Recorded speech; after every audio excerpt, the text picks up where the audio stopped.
All right. Thank you very much. So good afternoon, you all. We're kicking off our webinar for today. Today, your hosts are myself, Charles Maddox, and Dr. Damian Igbe. And we're hoping to give you just an overview and a taste of DevSecOps in cloud-native product development environments. So we have a small group today. It's our first webinar series, but we're hoping this is going to be, we're going to have a series of these over the next several months, which, hopefully can be some, very interesting topics that you find valuable to take back to either your academic or your work environment. And we'd definitely like to hear your feedback too at the end of this. Just to kind of give you an idea of what our series of webinars is all about, we're hoping to bring some scholarly and research information on these topics, as well as what's being applied in industry in practice. So combining that nice mix of what's kind of on the cusp of the research topics and what some of the research projects have actually shown to produce, and actual industry practices that we've seen in industry. So to go into who we are, our hosts. So I'm Charles Maddox. I'm founder and principal of the I4 Group, and we are a consulting and training company. Myself, I've been in the software development industry for the last 25 years. So I've seen a lot in some of the transitions, moving from more traditional ways of working and into Agile and DevOps and now DevSecOps.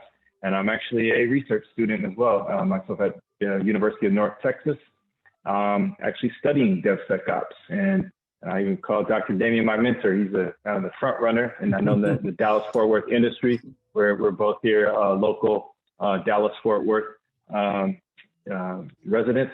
And I'd like to turn over to Dr. Damian. You have to give a quick intro to yourself. Sure. Thanks, Charles. Okay, so hello, everyone. My name is Dr. Damian Igbe.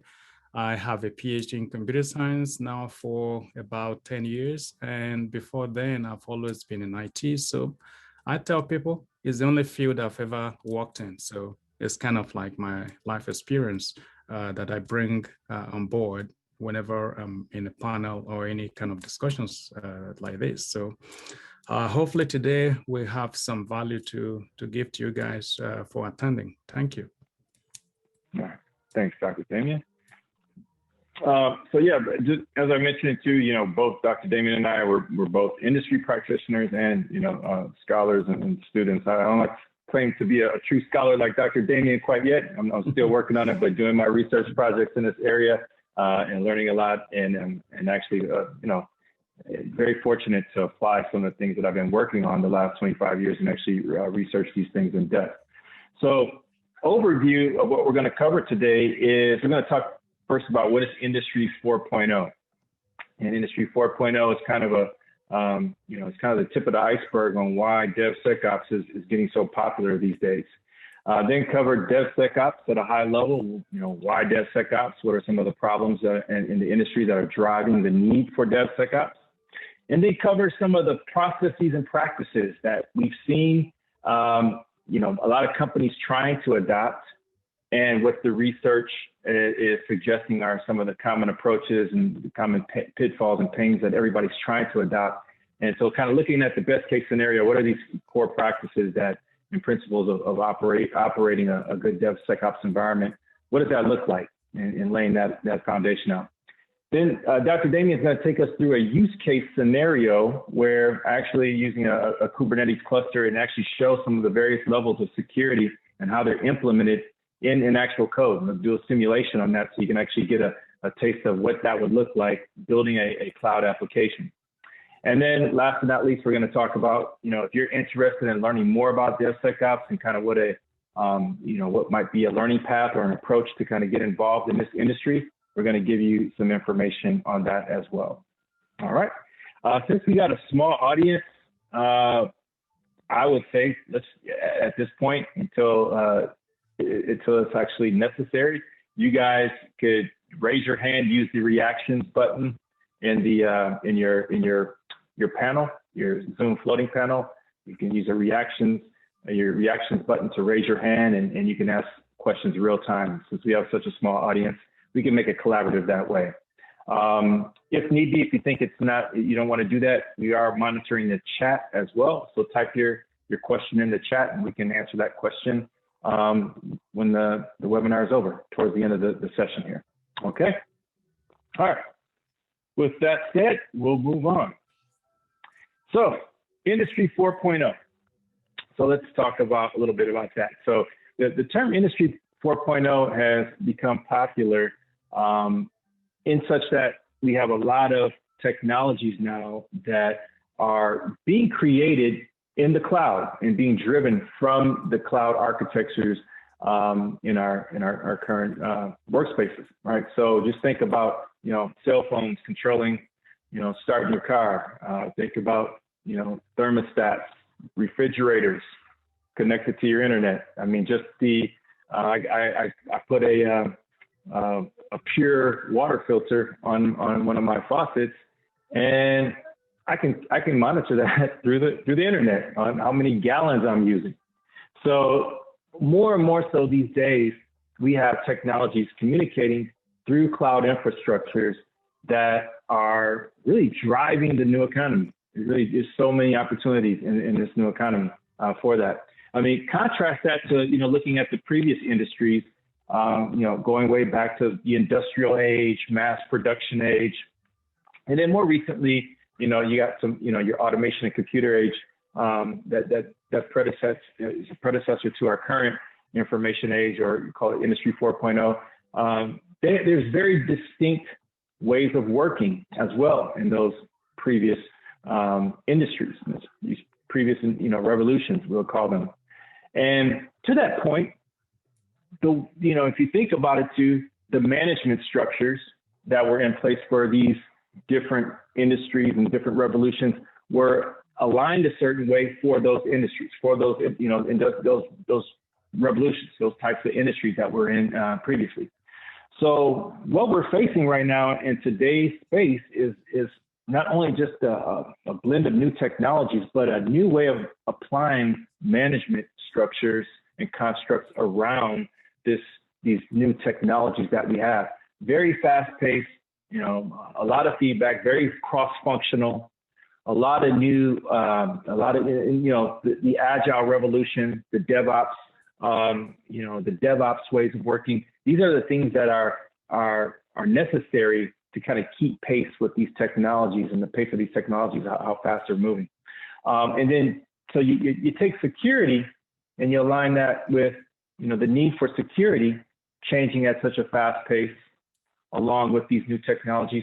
Now you have the perfect blend on how do we get, the management constructs aligned, because people do not want to have their businesses at risk, for breaches, vulnerabilities, et cetera. So it's a serious thing. And so that's why DevSecOps is really coming into play pretty strong. Is how do you change the culture, the management constructs around this new way of working to make sure we're keeping pace, we're keeping our organizations and our applications and our products secure and still able to accelerate at the pace that the market wants us to accelerate at. Okay. So, as mentioned, and just as I just mentioned, the IoT space is pretty significant when you look at how the different interconnected applications and endpoint technologies especially may be opportunities for breaches or vulnerabilities. They say 80 to 90%, I think it's 90, I quote some various studies, but mostly approximately 90% of the breaches and the security issues reside at the endpoint. They reside at the user, on how users are using various technologies. Most of the time, we're doing as a development organization, as our security policies, they're in place, but they're not being used properly. They're not being used properly. So a lot of these security aspects come down to how the end user is actually using some of these technologies and devices. Okay. So let's talk about when it comes down to when we're trying to put in these policies and procedures and new ways of working, let's talk about what it looks like actually on a development team or an operations team trying to build, enhance, or add new services or policies into a new product, and how that leaves in security as maybe on the outside looking in. And in DevOps, they call this the walls of confusion. And they even have another group here that's not represented, but they call it the business, the business intent. The business wants something new, put into production, some new feature or enhancement that needs to be given over to the development team. There's a wall there. It's a different swim lane. You call it a different silo, part of the organization. And so the development team then puts that feature or new enhancement out into production. And now it's the operations team to field any issues or any feedback that they may get from the field from monitoring and any type of testing that or usage that might be going on in the field. But again, different part of the organization. It's kind of a wall and a silo, potentially, not ideally, obviously, but I'm not promoting that way of working, but that's what might be going on in our organizations, these different silos trying to communicate to one another. And then you have this other group, so now we're talking about web-based technologies. We're talking about IoT. We're talking about a lot of, remote users in our system. And we're building new products like crazy, right, in that space. And security becoming more and more of an issue. But then, as the picture shows here, they're on the outside looking in. Another wall of confusion. How does that security group get its policies and controls and any type of compliance and things to make sure that we're actually building products that are secure, so that when users are using these devices and applications on various devices within our organization, we do have a good understanding of how things should be handled. And so they're a part of the conversation right from the beginning. So in a perfect DevSecOps world, all of these groups are kind of working together. And you've probably seen this diagram before, this little infinity symbol representing DevOps, but now DevSecOps. You see security across all of these aspects of your traditional software development lifecycle. And so, that's the goal, is to try to get this level of cross-functionality, or at least knowledge share and understanding, shared responsibility happening across the entire group of those trying to produce this new value going out into the market. So DevSecOps and the principles that apply to it more so follow the line of principles around DevOps. And you can see I have the core DevOps principles along the left side there of culture, automation, lean, measure, and sharing. But it takes on a different twist. Each one of these principles has a slight twist to it to make sure that security is being considered. So let's take number one, culture. A security-minded culture, that we understand that breaches can happen. We understand that our products are susceptible to, and are vulnerable to attacks, and we're taking measures to counteract that. So it's front and mind center on all of our developers and our operations folks that are those doing the work in the daily grind, that they understand these concepts.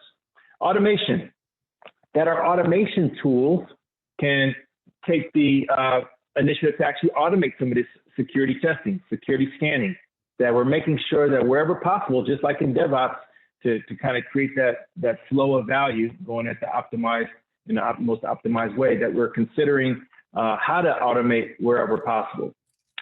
And then from a lean perspective, one of the things right off the bat in any DevOps implementation, just like DevSecOps, is you need to understand our value stream.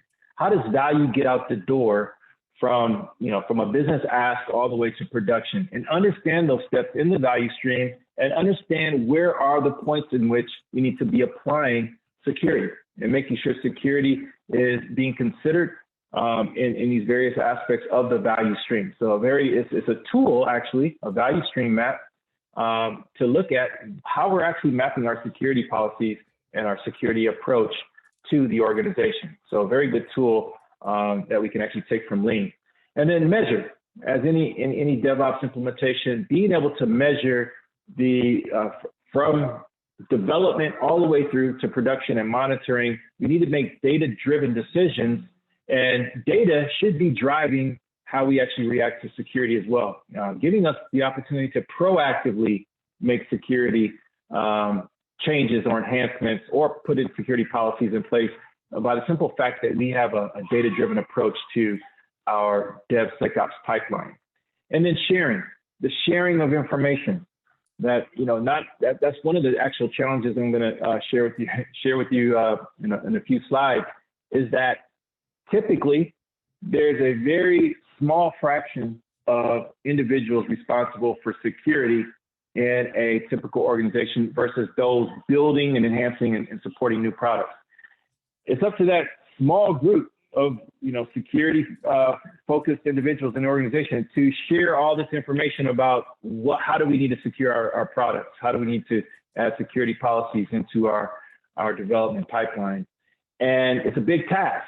There's a small percentage of people that have this information about the security concerns and what's needed, and there's a lot of people that need to use and apply these methods. And so being able to make this information shared broadly and widely and not internalized into our processes is a big challenge. So we need to be able to share and see that shared responsibility as everyone's responsibility, which is security.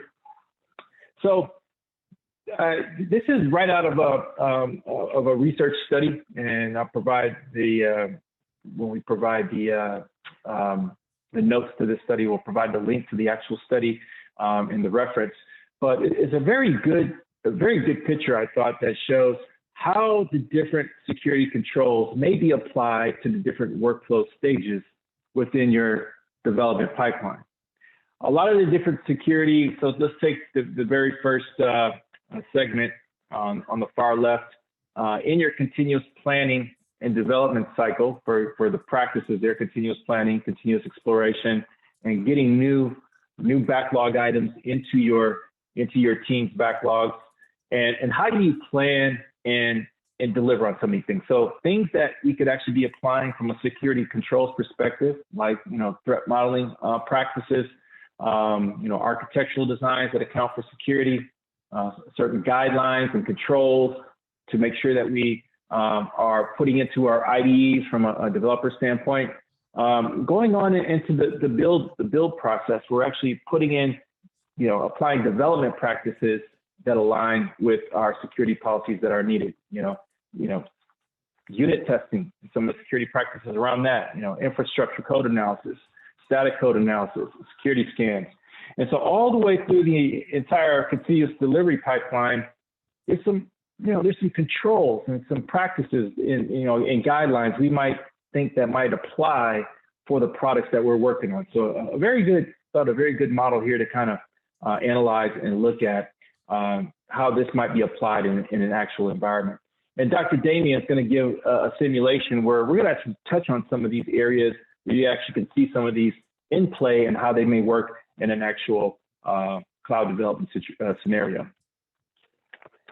So as mentioned, one of my research topics, I'm actually in my PhD studies at UNC, we're doing a lot of the cultural dynamics focused studies on why is it hard for companies to embrace DevSecOps? Like, what are some of the key barriers? And some of the cultural areas that stick out typically are the collaboration. This list here is around the cultural areas. Collaboration, groups just don't collaborate well together. Again, security is typically a group like the outside looking in, or they are the cops of the organization. They don't look like they are truly a part of, value delivery as a developer would be, but they're the guys that will get you in trouble. All right. So they don't, we don't want to collaborate with them as we would collaborate with our colleagues on the development team. Again, knowledge sharing, as I mentioned, that there's a small fraction typically of security professionals in the organization compared to the masses of developers and testers that need to get this knowledge. They need to embrace it and have some understanding about how to have that security mindset within the organization so that we can, react to security breaches and proactively put in controls to address these things before they happen. But it requires the knowledge to do so. And in some of the opportunities there, I say challenges and opportunities, training programs. How do we have an ongoing communication, a messaging campaign within organizations that security is primary, that it's just a part of the way we do business. It's our everyday look at things, because we're in this type of environment that, it's very risky, where, people are always looking to attack. Feedback from the field. And this actually is a challenge in non-security or security-focused organizations, but just having that constant loop of feedback from end users and that go back into the delivery pipeline. And so a lot of this can actually be acquired through automation tools and continuous monitoring of the production environment. But we also too want to hear from the end users themselves that actually have these security challenges, or there might be some, users in the field that are actually, trying to, hack at our system and make sure that we're keeping it robust. The continuous improvement mindset, that's something too that's kind of hard to drive into the culture of an organization that's just used to delivery. How do we actually slow down a little bit so we can speed up and build higher quality product, and really relook and retrospect on the work that's being done on how we can actually create a more robust security environment. Shared responsibility, a little bit just like I mentioned before, it's everyone's responsibility for security. And then trust. Trust is something that is big in an organization. It's typically driven from leadership, but trust in that the developers understand, and the testers, we are giving them the tools and the resources and the knowledge and the know-how, and we're going to trust that they do the right things. You don't have to have the security cops come in and analyze and run audits in your organization just to keep things safe. That we trust that our developers and testers are keeping the environment safe. Experimentation is an area that we're a little bit lacking in. Is how do we continually innovate in our space and still be secure?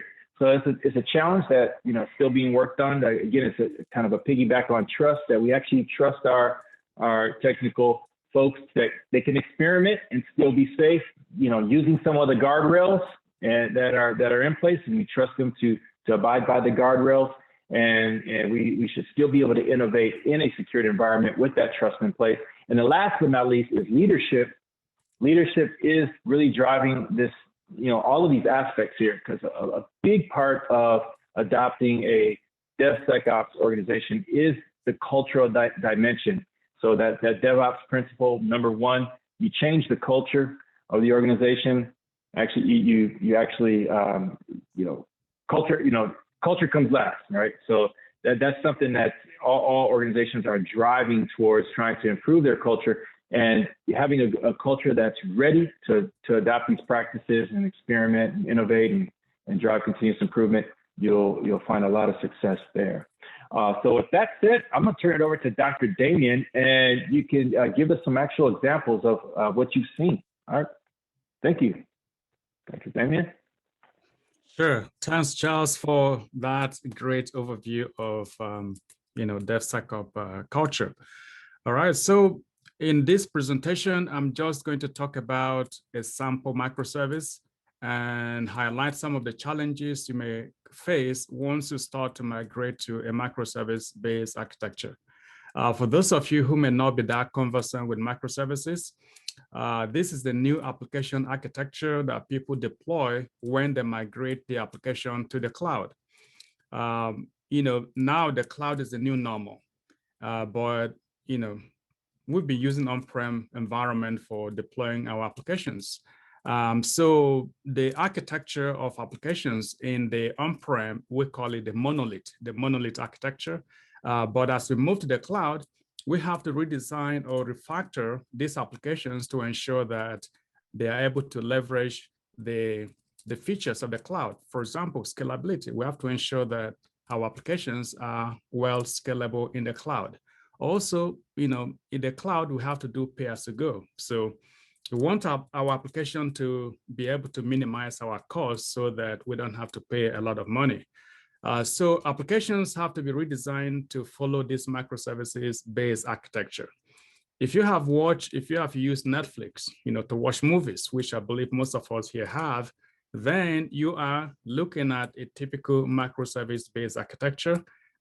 These are distributed applications, okay? So basically what happens is that in a monolith, you have to take the code, which was developed and compiled into a single binary code. You have to split the code into different components, different modules, so to speak. And then you are going to develop each one of these components as a single autonomous application. So once you do that, you have to find an environment to deploy your application. And the most common architecture you're going to find in the cloud environment is going to consist of Docker, Kubernetes environments, okay? So basically what I have here on the screen is demonstrating a microservice, a very tiny microservice. So here we have a voting application. So let's assume that we are going to the poll to select our mayor or even the president. So we need to use an application for voting. And here we have the voting app, which is going to be developed as a single autonomous microservice-based application. And then we have the result, because at the end of the day, we have to collect the result to see who has won the election. So this is a very simple microservice, just consisting of two microservices, just to give you the idea of what a microservice application looks like. But like I just mentioned, in the case of Netflix, you have hundreds of microservices, okay, that are actually working together to make your movies accessible to you anytime you want to watch the movies. And it's not just Netflix. The big corporations like Google, even Uber, if you have ever taken the share ride Uber, these are all microservices-based architecture. So for sure, this is the architecture of the future because the cloud is now the new normal.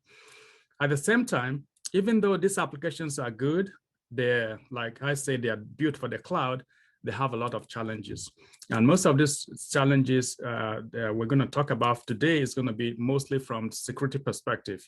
So I'm going to leave other aspects of the complexities for some other time, since we're here just to talk about security posture.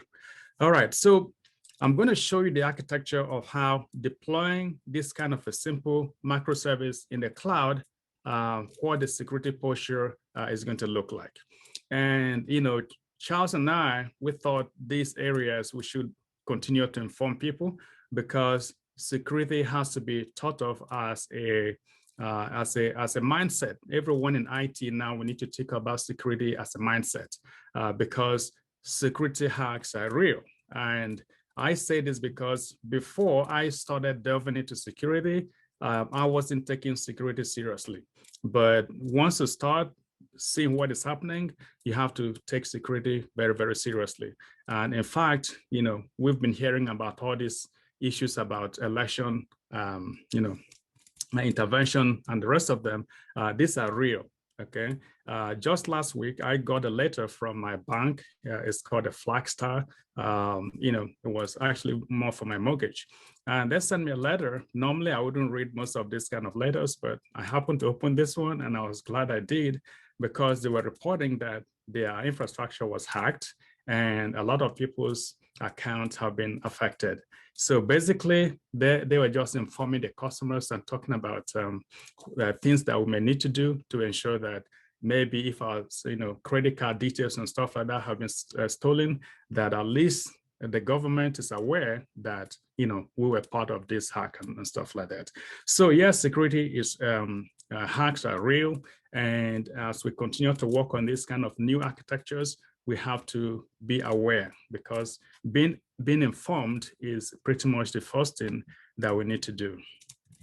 All right, next slide, please. Okay, so let's assume that you have a microservice, just like the simple one I showed you. You want to deploy this application onto in a cloud environment. Like I mentioned earlier, the most common architecture is to use Docker and Kubernetes. Now, again, I don't know how many of you are familiar with these technologies, but Docker is basically the environment where you're going to run your code. It's a container, okay? So container is a unit of deployment. You could deploy your code to, back in the days, a physical server, or you can deploy to a virtual machine. But these days, mostly people are deploying the applications to a containerized environment. And in the microservices-based architecture, containers are predominant. This is what almost everyone wants to use. Okay, so now that we have this diagram here is like an onion, okay, even though it doesn't look like an onion, but it has different layers, different shells. Starting from the innermost core, we have the code that the developer is writing to achieve the purpose of what they want to achieve. Maybe that is your Netflix, maybe that is your Uber application. So that is the code. We're going to start from there. How do you ensure that this code is secured?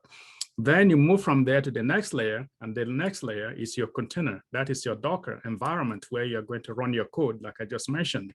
Then we have Kubernetes. Kubernetes is going to help us orchestrate our containerized environment. What we mean by orchestrator here is just take it to be like an orchestra. When in a musical orchestra, you need to have the person who is coordinating the rest of the musicians. Or in a ship, in a ship, you need to have also the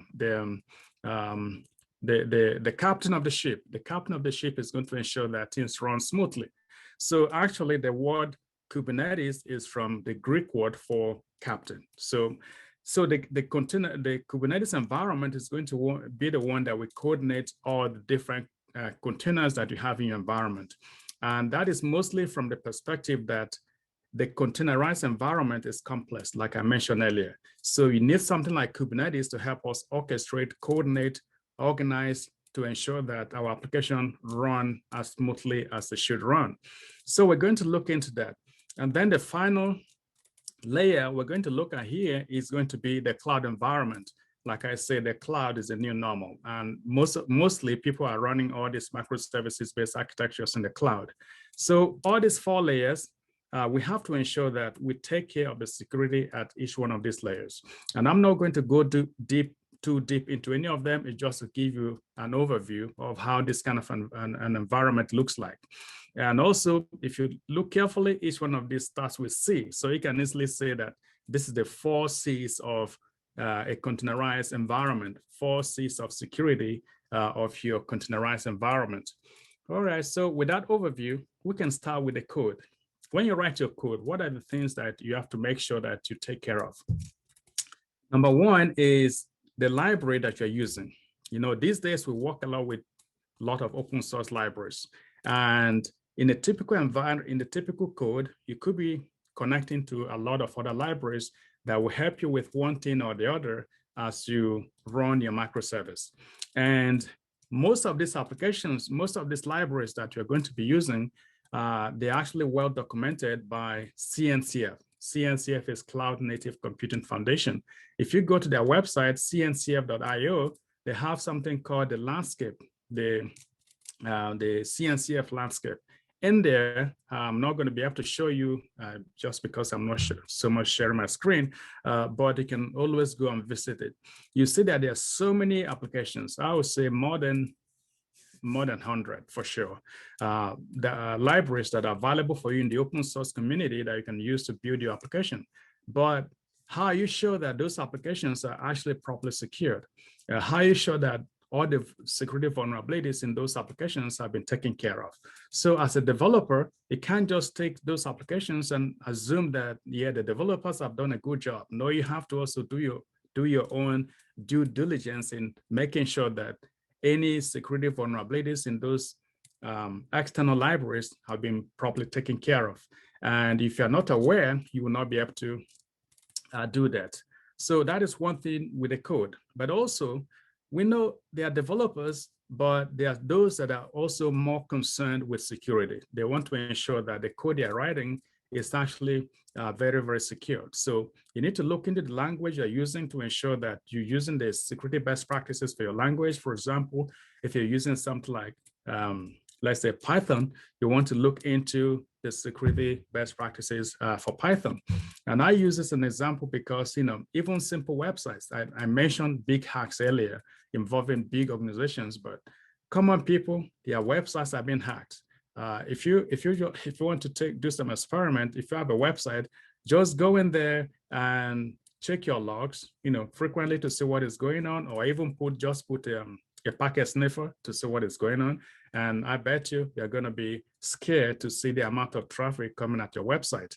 So if you have to ensure that the code you are using to the language you're using to write your code is also properly secured, so that your website or whatever it is you're building can be strong from security perspective.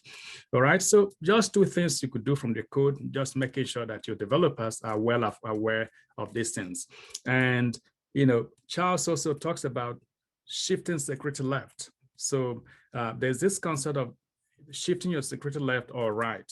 What that means is that the more you shift it to the left, the easier it's going to be for you to fix, and the cheaper it's going to be for you to fix as well.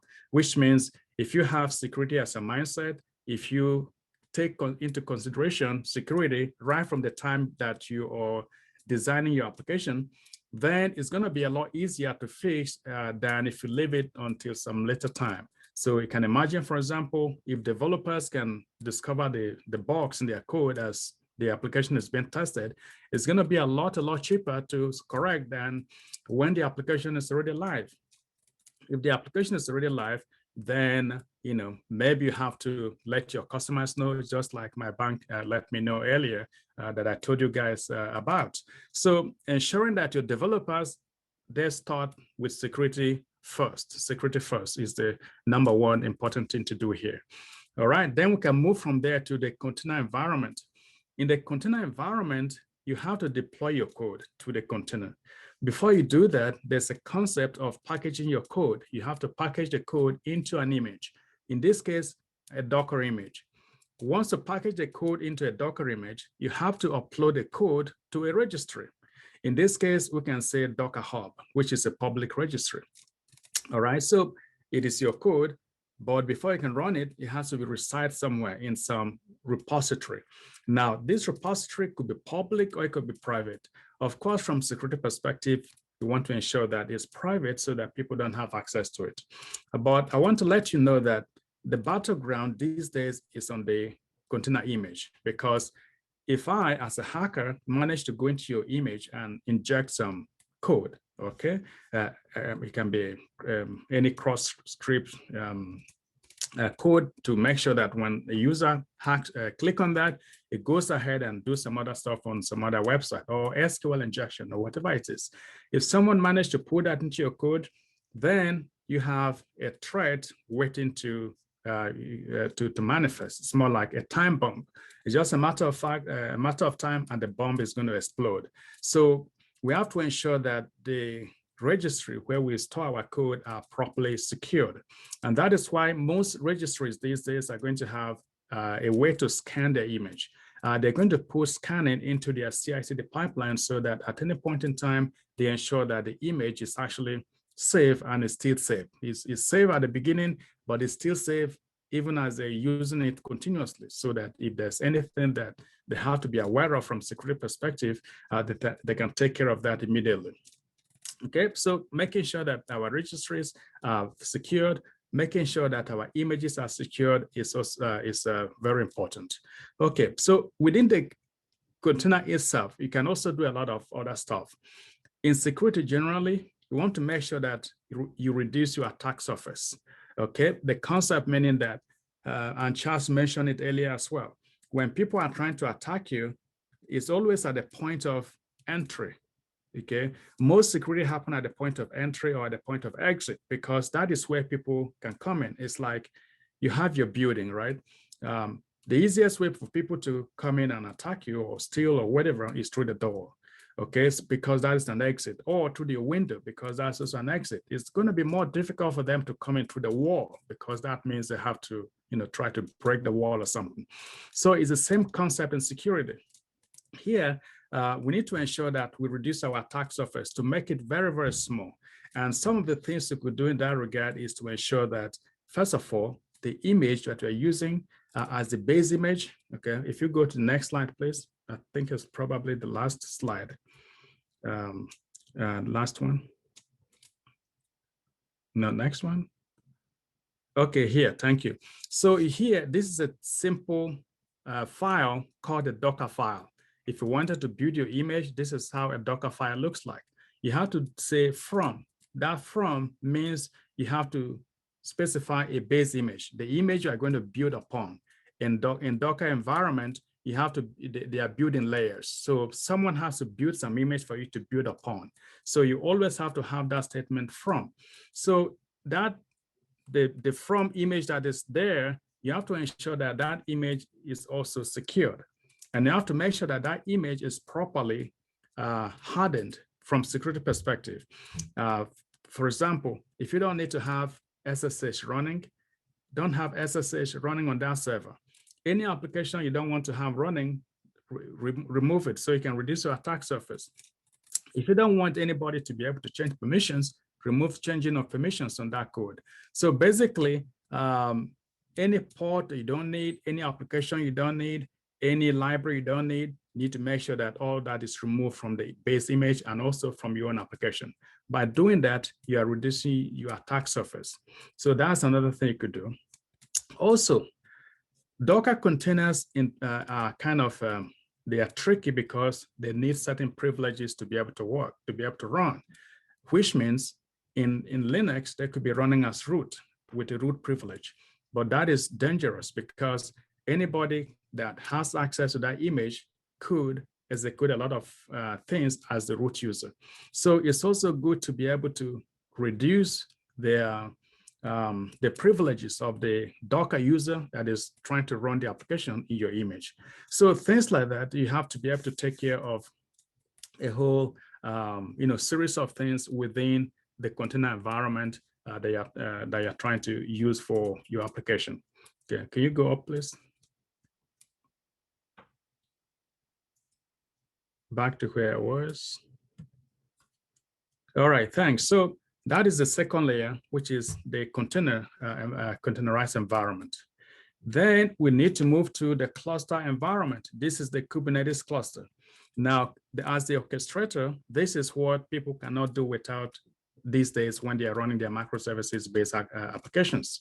And Kubernetes itself is very complex. It has a lot of moving parts. And part of that, I'm going to show you some of them. If you go to the next slide, please.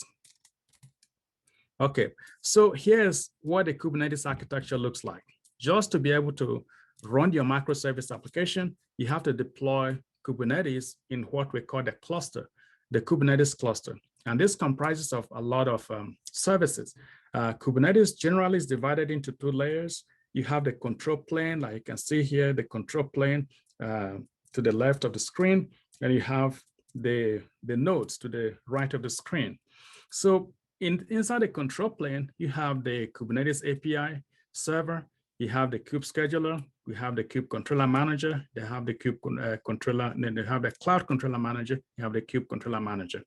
Then sitting right here is our key value data store. This is where all the information about our cluster, this is where we're going to get them stored. So right here on this cluster here, we need to make sure that certain things here are secured, okay? We need to make sure that our kube API server is properly secured. We need to make sure that our etcd server is properly secured. And surprisingly, how secure those services, these two are out of the box, depends on the tool that you use to deploy your cluster. If you deploy the cluster yourself and you're not very conversant with the Kubernetes architecture, then you're most likely going to leave a lot of holes for people to come in. And also, even if you use a deployment tool, which often that is what people do, some of these deployment tools, they are more secure than the others. They think more deeply about security than others. So if you have a deployment tool that kind of doesn't give you the proper security for any of these two services or components of the controller node, that could also expose you to a lot of things. So let's talk about the Kube API server. The Kube API server here is very, very important because this is the entry point to your cluster. Just like I mentioned earlier, this is the entry point. This is where everybody comes in through. And so for people to come in here, if they happen to maybe log in with the wrong credentials, then of course, they may be able to go into your cluster and then escalate their privileges to be able to do more stuff within your environment. So one of the things that you have to make sure you do, especially in the Kubernetes cluster, is to ensure that at a minimum, this is going to be exposed on HTTPS endpoint, so that make sure that your certificates are properly configured to enable, to secure that environment, okay? So also making sure that you even restrict access to it, because the way the Kubernetes architecture is designed, you don't really have access, you don't really need access to the API server from outside the cluster, not even from the internet. So the common thing to do is to just make sure that that is blocked from the internet so that no one can have access to it. And then the administrators have to also be careful when they are trying to interact with it, because anybody can, man in the middle, try to see what is going on there, maybe intercept the traffic and do whatever they need to do with it. But yes, Kubernetes API server is one thing to really pay attention to. And then the second one here is your etcd server. Like I said, this is your key value store, data store. And so everything in your cluster, including the Kubernetes has something called the secrets and config maps. They are all stored within this environment. So literally, if someone have access to that box, that's all they need. That is the good. That is the asset that they're going to be going after. So protecting that asset is also very, very critical. And often what you're going to see in architectures that are properly secured is that no one can talk to this etcd server except the Kube API server. And in fact, even though it's only the Kube API server that can talk to it, you have to ensure that there's mutual TLS, that this has to authenticate with this and this has to authenticate back before that communication can be established. All right, so we have to make sure that these two are properly secure from that perspective. Then when we come to the node, the worker nodes here, you see the architecture of each one of these worker nodes are the same. You have the kubelet, then you have the kube proxy. The kubelet is the agent of the API server on the node. So instantly, you can tell that on every node, the kubelet also have to be properly secured, because if you don't, then either someone is able to break in here and then have access to your workload. In this case, your workload is your containers, which are running inside that node. So once they have access to those, your workload, then of course they can do any sort of havoc that they want to do. Your application can be compromised. They can from there try to steal your data. They can from there jump to other stuff to do some escalation of the whatever threat it is that they are trying to do. So that has to be properly secured as well on each one of the nodes. Okay, so from the architecture perspective of Kubernetes, you can see that there are a few things which you need to make sure that you take care of. Otherwise, you could be in trouble. And remember, our Docker is here. So once you take care of the Docker runtime, which is the container aspect of the infrastructure I'm talking about, then the next thing is to move to the Kubernetes architecture, and then to make sure that your Kubernetes architecture is properly secured. And just to give you a better knowledge of what a Kubernetes cluster looks like, for those of you who may not be familiar with, I'm going to just quickly share my screen for a second to show you a Kubernetes cluster. So I'm just going to share here with this one and share that. Okay, so I am already here on my cluster. As you can see, and when I run a command, the command is executing on my cluster. So in the Kubernetes environment, anything you want to do, you use a command called kubectl, commonly called kubectl. So kubectl is your interface to the Kubernetes API. Any command I run at this point is going to interface with the API server. If the API server doesn't respond, then of course it means it is down or something like that. So here I'm going to see my number of nodes. I can say kubectl get nodes, and it brings that I have 4 nodes. The master node is there, and then we have 3 worker nodes. If I want to see more details, I can say -o wide, and that will show me a lot of information about my nodes. So I know the IP addresses they're running on and stuff like that. So when you deploy a cluster like this,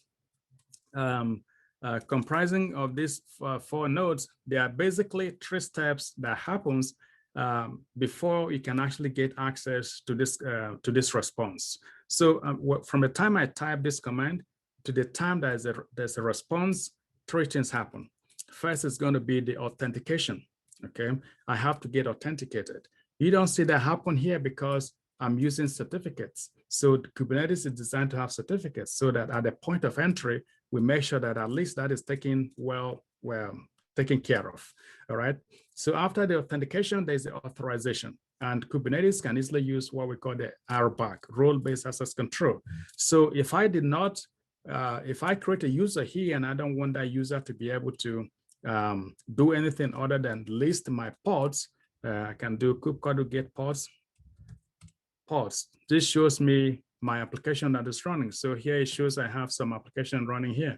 See, all of them says running. And then one thing is to be able to see the pods, that is the microservices that are running. Take this to be the microservices that are running. If I want someone to be able to only see the pods, it could not create them. I could create a role-based access control and give that person just the ability to list the pods. Okay, so in my RBAC, there are a lot of things I could do. Then the third thing that happened is what we call the admission controllers. So again, you can see 3 A's: authentication, authorization, and then admission controllers. In the admission controllers, I have to make sure that if there's certain policy that I do not want to get executed on my cluster, I can block it. For example, a common example is if I do not want images to come from certain repository, maybe because that repository is considered to be public and it's not secured enough, I can block it at my admission controller level. So Kubernetes itself is built with a lot of securities, but if you are not able to apply those security practices very well, that could come back to haunt you in a very big way. Okay, so I'm going to leave that for now, just giving you an idea of what a Kubernetes cluster looks like and some of the few things that you could do right there. So I'm going to stop sharing so I can go back to where we were before. Okay, so stop share. Okay. All right. Do we have the other screen? Yeah, I'm going to try and round up, is it? Okay, yep, here we go. Okay, so yeah, this is what I've just seen in the architecture. Okay, so within the Kubernetes, there's still a lot of things to do. Our workload still have its own aspect of security, okay, that we can take care of. For example, we can do something that's called the PSP, pod security policies. We can do things like network policies. So there's a whole lot of stuff we can do within this Kubernetes environment to make sure that everything gets secured. Then I'm going to go to the final C. If you go back up, please. The final C of our security onion. The final C here is our cloud environment. Okay, in the cloud environment, you have the option to deploy your own cluster using any of these tools I just talked about or that I mentioned, or you can actually use a managed Kubernetes environment. For example, on AWS, you can use something called EKS, Elastic Kubernetes Service, or you can deploy your own cluster. In any case, when you use someone else's environment, you need to ensure that you apply with the security best practices for that platform. In AWS, we have this concept of the shared responsibility model. In other words, there are certain things that AWS would do as a cloud provider, But there are certain things you, the user, have to do as a user. If you don't do your own part, but AWS does his, you are still going to be in trouble because you haven't taken care of certain things you need to take care of. For example, if I create my cluster and I do not want certain pods to be exposed, I need to block them using security groups. If I don't block them using security groups, I could easily get hacked. If I create my EC2 instances, for example, as well, I need to make sure that maybe those images follow best practices of making sure that I harden them and only put things that I want to be in there. And I can use things like the CIS benchmark, which is like a checklist of thousands of things I need to make sure I do to ensure that my cluster is up and running in a secure manner. So if I don't take care of those kind of things for myself, also I could easily be hacked. So the principle of shared responsibility says that while the cloud provider does do what they need to do, you also have to make sure you do what you need to do. So that would be my final C that I put here. And I would like to round up saying that, Kubernetes generally is where people are deploying all these applications these days. And so there's a common adage that where the eyeballs goes, that is where the hackers go. And so with this, since microservices are deployed mostly and predominantly in a Kubernetes-based environment, it means that when we're deploying our microservices, we need to make sure that to take care of all these four layers of C that I tried to highlight here. Okay, so with that, Charles, I think I'll pass over to you to see what else you want to say before you round up. Okay, yeah, thanks, Dr. Damian. I think that was really helpful. You took a bird's eye view and this onion concept and its architecture, it really made sense. And I liked how it kind of simplified the way of understanding the various architectures. I think it was really helpful. So I'm just going to jump to the last slide. I know we're running a little bit over time, but I wanted to ask you, Dr. Damian, being that you've been in this industry for a while and you've seen a lot of this, a lot of the cloud development scenarios play out real time with companies, and you actually teach classes. If someone's wanting to learn more about this information, what do you suggest as a first step, to get exposed to some of the topics that we talked about today? All right, yeah, definitely. I mean, you and I, we run courses on security, on cloud native security, Kubernetes security, and all this kind of different trainings that we do, both online and in classroom based training. So I would definitely suggest that they could check those out and attend. The thing with training a lot of time is it saves you time because someone who has been there is able to put together a content that could save you tons of time. So yeah, that would be my first recommendation. And then also it's also good to go out to meetups and to network with your colleagues and hear what they're doing and see what you can learn from them. So we also have a meetup here called the Kubernetes and Cloud Native North Dallas. We meet like the third Wednesday of every month. We're close to 2,000 members now. So one of the largest meetup groups in Dallas area. So yeah, I mean, you guys feel free to also register online and join us. These days it's all online. And also webinars like this, like Charles mentioned at the beginning, we intend to do a lot of this stuff because I mean, awareness is huge. Letting people know about these things is huge. And individually, as we become aware of all these challenges, I think we'll start to take steps to make us, better secured in our own environment, even if it's just making sure that we don't put our password on our screen, on our laptop screen, or even making sure that we set MFAs for our accounts because MFAs can be very useful as well. So yeah, I mean, these are some of the recommendations that I would give to our members. All right, great. Thanks for that feedback. Excellent information there, Dr. Damian. I think hopefully the information I shared earlier on the high-level aspects and culture around DevSecOps, that was helpful. And yeah, we look forward to running another session, and we will advertise this out, and hopefully those that join will join again. And we look forward to having you be with us. Any questions or feedback, we'll send out a link to this recording. And yeah, we'd love to have any feedback on this or any topics that you might want to explore on further sessions. So with that, we're going to close the session, and thank you very much. Have a great day. Bye-bye. Thank you, and bye.